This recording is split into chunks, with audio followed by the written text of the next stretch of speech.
Mga kaagoy! Eto na nga yung pinakahinihintay natin. Nagbukas na nga ang pinakahinihintay ng pailaw nga ng bayan nga ng Rosales. Ang concept nga nila dito, mala Singapore ang datingan. Grabe, napaka-solid. Kita naman natin ang crowded. Talagang dinumog nga itong pailaw nga nila dito. Eh paano ba naman? Sino ba namang hindi magagandahan sa ganitong concept? Abay panalo ang bayan ng Rosales. Tara dito mga kaagoy! At ayun na nga guys, andito nga ako ngayon sa bayan ng Rosales para saksihan ang kanilang pailaw dito. Grabe, ito yung inaabangan taon-taon ng mga taga Rosales. Nagbukas na nga ang pinakahinihintay nga nilang pailaw. At talagang dinala talaga tayo sa Singapore. Ang ganda ng concept at tuwang-tuwa ang mga taga Rosales. Nag-enjoy nga ako, kakalibot nga dito. Nasulit ko ang pailaw. Na talagang kumugot-ikotita. Sa kanilang opening na pailaw ay nagkaroon nga ng fireworks display. Na ikinatuwa nga ng mga taga Rosales. Grabe, ang ganda. Talagang pinaghandaan talaga ng mayor ng Rosales to. Uy! Nice! Ang ganda! Ang ganda! Ang ganda! Grabe!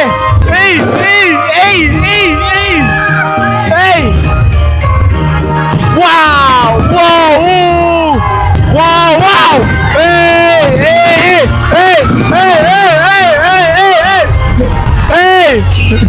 Abay, welcome nga kayo dito. Puntahan nyo nga itong pailaw nga ng Rosales. Sobrang merry ang Christmas nga nila dito. Bukod nga sa kanilang Christmas pailaw display, may mga food bazaar nga rin kayong pwedeng pagkainan dito. Maraming ang choices na pwede nyo ang kainin. Kaya tara dito dahil sa bayan ng Rosales ay talagang damang-dama na ang Pasko. Pwede nga ang mga chikiting nyo dito na talagang mag-enjoy nga sila kakalaro. Sulitin natin kung gaano nga kaganda ang pailaw nila dito. O siya, dito na muna. Bye-bye. Agoy!